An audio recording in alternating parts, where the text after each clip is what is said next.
लालची कामवाली। गांव के एक कोने में रामलाल का बड़ा सा घर था।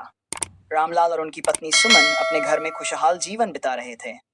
हालांकि उनकी एक परेशानी थी, घर का कामकाज। घर बड़ा था और दोनों ही बुजुर्ग थे, इसलिए उन्होंने एक कामवाली रखने का फैसला किया। सुमन ने गांव में घोषणा कर दी कि जो भी महिला काम करना चाहती है वह उनके घर आकर मिल सकती है। अगले दिन सुबह सुबह एक दुबली पतली तेज चाल वाली महिला दरवाजे पर आई। उसका नाम शांति था। उसने कहा, मुझे काम चाहिए, मैं हर काम कर सकती हूँ। रामलाल और सुमन ने उसे काम पर रख लिया। शुरू के कुछ दिनों तक शांति ने बड़े मन से काम किया। वह समय पर आती, घर साफ करती, खाना बनाती और सुमन की देखभाल में मदद करती। सुमन उसकी मेहनत और ईमानदारी से खुश थी। लेकिन समय के साथ शांति में बदलाव आने लगा। उसने धीरे धीरे काम में लापरवाही दिखानी शुरू कर दी।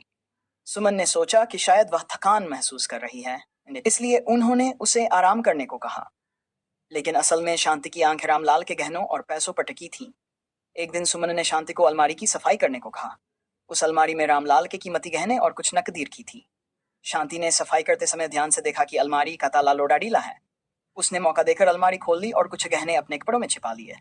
अगले दिन शांति ने एक और बहाना बनाकर अलमारी से और नकदी निकाल ली। धीरे धीरे उसका लालच बढ़ता जा रहा था। वह सोचती थी कि रामलाल और सुमन को भी पता, लेकिन कहते हैं लालच बुरी बला है। एक दिन रामलाल ने गहनों की सफाई के लिए अलमारी खोली और देखा कि कई गहने गायब हैं।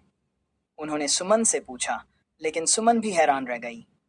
दोनों ने तुरंत पुलिस को सूचना दी। गांव के सभी काम वालों से पूछताछ हुई, लेकिन कोई सुराग नहीं मिला।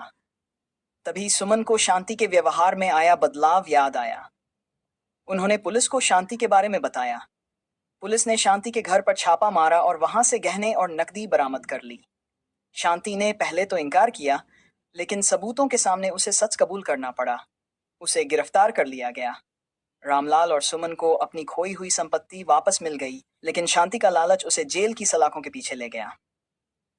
ये कहानी गांव में हर किसी के लिए एक सबक बन गई कि लालच इंसान को कहीं का नहीं छोड़ता। हाँ, ये कहानी यहीं समाप्त होती है, लेकिन इसका रहस्य और डरावनी गूंज लोगों के दिलो दिमाग में हमेशा के लिए रह जाती है। कहानी का असली मतलब यह है कि कभी कभी कुछ रहस्य अनसुलझे रहना ही बेहतर होता है। कौन थी वह महिला? वह घड़ी क्यों इतनी महत्वपूर्ण थी? और रामू के साथ आखिर क्या हुआ? ये सवाल हमें सोचने पर मजबूर करते हैं।